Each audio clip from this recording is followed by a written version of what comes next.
আজকে আমরা আলোচনা করব বিশ্বের বিখ্যাত দ্বীপ, পর্বত, আগ্নেয়গিরি এবং অন্যান্য নিয়ে। আমরা জানি যে সোনালী আশিয়ার দেশ বলা হয় বাংলাদেশ, পিরামিডের দেশ মিশর, রাতের নগরী মিশরের কায়রো, বাজারের শহর বলা হয় কায়রো, মিশর বলা হয়, উত্তরে ভেনিস বলা হয়, স্টকহোম বলা হয়, সোনালী তরুণের শহর বলা হয় সান ফ্রান্সিসকো বলা হয়, দক্ষিণে রানী বলা হয় সিডনিকে, চিরসবুজের দেশ নাটাল, প্রাচীরের দেশ আমরা জানি চীন, হাতির দেশ বলা হয় ওয়াংহু চীনে, সোনালী তরুণের শহর বলা হয় সান ফ্রান্সিসকো, নিষিদ্ধ শহর বা দেশ বলা হয় তিব্বতের লাসা বলা হয়, প্রাচ্যে ম্যানচেস্টার বলা হয় ওসাকা বলা হয়, আর পবিত্র পাহাড় যদি আমরা জানি যে জাপানের ফুজিয়ামা, ভূস্বর্গ বলা হয় কাশ্মীর বলা হয়, রাজপ্রাসাদের শহর বলা হয় কলকাতা, পৃথিবীর চীনের আধার হচ্ছে কিউবা, ঝর্ণার শহর বলা হয় তাসকন্দ, ইউরোপে সমিল বলে সুইডেন, পশুপালনের শহর বলা হয় তুর্কমেনিস্তান বলা হয়, সমুদ্রের বধূ বলা হয় গ্রেট ব্রিটেন, সাদা শহর বলা হয় বেলগ্রেড, নীরব খনির দেশ বাংলাদেশ, আফ্রিকার মৃত হৃদয় বলা হয় সাত বা চাঁদ বলা হয়, মানে একটা দেশ।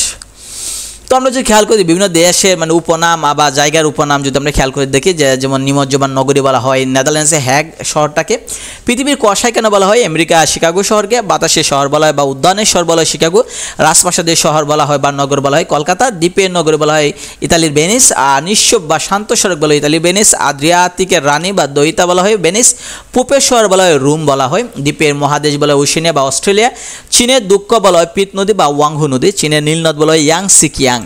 তো এগুলো যে আছে এগুলো বিভিন্ন পরীক্ষা আসে, আমাদেরকে অবশ্যই এগুলো শিখতে হবে। তো এগুলো অবশ্যই দরকার, কারণ বিভিন্ন পরীক্ষায় এগুলো আসে। আমরা যদি পৃথিবীর বিভিন্ন বিখ্যাত দ্বীপ সমূহ নিয়ে যদি আমরা আলোচনা করি, তাহলে আমরা এখানে খেয়াল করে দেখব যে পৃথিবীর বৃহত্তম দ্বীপ হচ্ছে গ্রিনল্যান্ড, যা খুবই বড় একটা দেশ, একটাই দ্বীপ। মরুরুয়া দ্বীপ অবস্থিত প্রশান্ত মহাসাগরে, সালফার বা গন্ধকের জন্য বিখ্যাত সিসিলি বা ইতালির মানে দেশের অধীনে আছে, ভূমধ্যসাগরের সর্ববৃহৎ দ্বীপ হচ্ছে সিসিলি।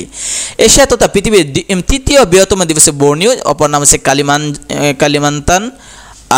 আচ্ছা, যদি আমরা ভারতের মালিকানাধীন আন্দামান নিকোবর দ্বীপপুঞ্জের রাজধানী হচ্ছে পোর্ট ব্লেয়ার। নিকোবর দ্বীপপুঞ্জকে স্বরাজ দ্বীপ এবং শহীদ দ্বীপ নামকরণ করেছে নেতাজি সুভাষচন্দ্র বসু। তো উপসাগরীয় দেশগুলোর প্রবেশদ্বার বলা হয় আবু মুসা দ্বীপকে বলা হয়। তো আমরা যদি খেয়াল করে দেখি যে পাম আইল্যান্ড বলা হয় দুবাইকে বলা হয়, কারণ পাম গাছ অনেক গাছ লাগানো হয়েছে। লাক্ষাদ্বীপ বলা হয় ভারত মহাসাগরে অবস্থান করতেছে লাক্ষাদ্বীপ। বাহরাইন দ্বীপ পারস্য মানে ইরানের, অর্থাৎ ইরানের দেশ মানে পাশে অবস্থান করছে, পারস্য উপসাগর মানে ইরানের সাগরকে বলা হয়। হাওয়াই দ্বীপপুঞ্জ প্রশান্ত মহাসাগরে অবস্থান করতেছে, আর মিন্দানাও দ্বীপটি ফিলিপাইনে অবস্থান করছে। পশ্চিম ভারতের দ্বীপ হচ্ছে ক্যারিবিয়ান সাগরে। তো আমরা যদি আরও খেয়াল করে দিই যে গ্রিনল্যান্ডের মালিকানা হচ্ছে ডেনমার্ক, বর্নিও দ্বীপ হচ্ছে ইন্দোনেশিয়া, মালয়েশিয়া এবং ব্রুনাই, মাদাগাস্কার দ্বীপ মাদাগাস্কারের মানে একটাই দ্বীপ একটাই দেশ, যেটা মাদাগাস্কারের দেশ নামে পরিচিত। পুয়ের্তো রিকা মানে দ্বীপ যেটা যুক্তরাষ্ট্র অবস্থান করতেছে। এগুলো খুবই গুরুত্বপূর্ণ। আর আমরা যদি নিচে আলোচনা করি যে বিশ্বে বিভিন্ন কয়েকটি আলোচিত বিরোধপূর্ণ দ্বীপ নিয়ে যদি আমরা খেয়াল করি, তাহলে সেটা হচ্ছে যেমন আবু মুসা দ্বীপ নিয়ে একটা দ্বন্দ্ব আছে। যেমন আবু মুসা দ্বীপ সেটা হচ্ছে ইরানের সাগরে অবস্থান করতেছে, অর্থাৎ পারস্য উপসাগর বলা হয় যেটাকে। সেটা ইরান এবং আরব আমিরাত, যেটা হচ্ছে দুবাইয়ে মানে ইরাক এবং ইরান এবং আরব আমিরাত এদের মধ্যে যে আছে দ্বন্দ্ব আছে, ইরানের মালিকানা রয়েছে। পেরুলেস দ্বীপ, যেটা পেরুলেস দ্বীপ যদি আমরা খেয়াল করে দেখি, পেরুলেস দ্বীপ হচ্ছে দক্ষিণ চীন সাগর, যেটা চীন এবং তাইওয়ানের মধ্যে বিরোধ আছে। তো পেরিজিল বা লাইলা দ্বীপ, যেটা হচ্ছে মরক্কোর মূল ভূখণ্ডে অবস্থান করতেছে। মরক্কো এবং স্পেনের মধ্যে এই দ্বীপ নিয়ে মারামারি বা দাঙ্গা হাঙ্গামা চলতেছে।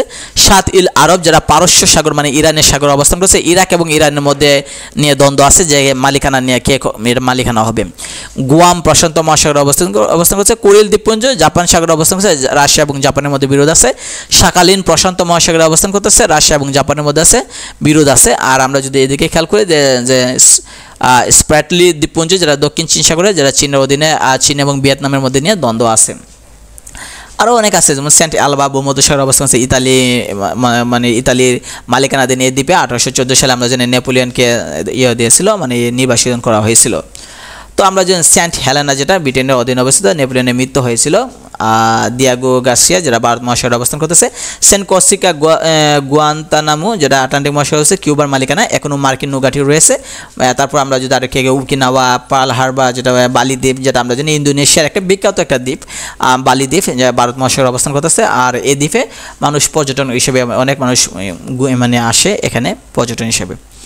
তো আমরা যদি খেয়াল করে দেখি, তো এখানে দেখা যায় এই চিত্রের মধ্যে আমরা খেয়াল করলে ভালো করে দেখতে পাবো যে দ্বীপগুলো কোথায় আছে, যে কোন দ্বীপ কোন দিকে আছে। লুজান দ্বীপ, মিন্দাও দ্বীপ, হংসু দ্বীপ। আমরা যদি খেয়াল করে দেখি, তো এইদিকে যে সুমাত্রা দ্বীপ, জাভা দ্বীপ, বর্নিও দ্বীপ, এগুলো দেওয়া আছে। শ্রীলঙ্কা একটা নিজেই দ্বীপ, এটা দেওয়া আছে। তো আমরা যদি এইদিকে আরও খেয়াল করে দেখি, তাহলে আমরা দেখতে পাবো যে ইউরোপে যে দ্বীপগুলো আছে কোথায় কোন দেশ আছে। এদিকে আইসল্যান্ড আছে, গ্রেট ব্রিটেনের দ্বীপ আছে, আয়ারল্যান্ড দ্বীপ আছে, সেন্ট এলবো দ্বীপ আছে, কোর্সিকা দ্বীপ আছে, কোর্সিকা। তারপরে সব দ্বীপগুলো এখানে দেওয়া আছে, সিসিলি দ্বীপ, এগুলো দেওয়া আছে। আছে, সাইপ্রাস নিজে একটা দেশ, নিজে একটা দ্বীপ, তো এভাবে দেওয়া আছে। তো এই দ্বীপগুলো খুবই গুরুত্বপূর্ণ। মাদাগাস্কার একটা নিজে একটা দেশ, নিজে একটা দ্বীপ হিসেবে কাজ করতেছে। একইভাবে মরিশাস অনেকগুলো দ্বীপ নিয়ে, মরিশাস আমরা জানি মরিশাস খুবই বিখ্যাত একটা দেশ হিসেবে বর্তমানে আছে। তো আমরা এদিকে আরও খেয়াল করলে যে ভিক্টোরিয়া দ্বীপ আছে, বাফিন দ্বীপ আছে, দ্বীপের অভাব নাই। এদিকে আপনি কিউবা দ্বীপ যদি দেখেন তাহলে জ্যামাইকা দ্বীপ দেখতে পারবেন। দ্বীপ অনেক দ্বীপ আছে, দক্ষিণ আমেরিকাতে অনেক দ্বীপ আছে। আমরা জানি ফকল্যান্ড দ্বীপ, আমরা জানি যে দক্ষিণ জর্জিয়া দ্বীপ, সেগুলো খুবই গুরুত্বপূর্ণ দ্বীপ হিসেবে কাজ করতেছে। তো আমরা পরবর্তী ভিডিওতে আমরা আলোচিত পর্বত সমূহ নিয়ে আমরা আলোচনা করব। পৃথিবীতে বিখ্যাত যেগুলো পর্বত আছে সেই পর্বত নিয়ে আমরা আলোচনা করব।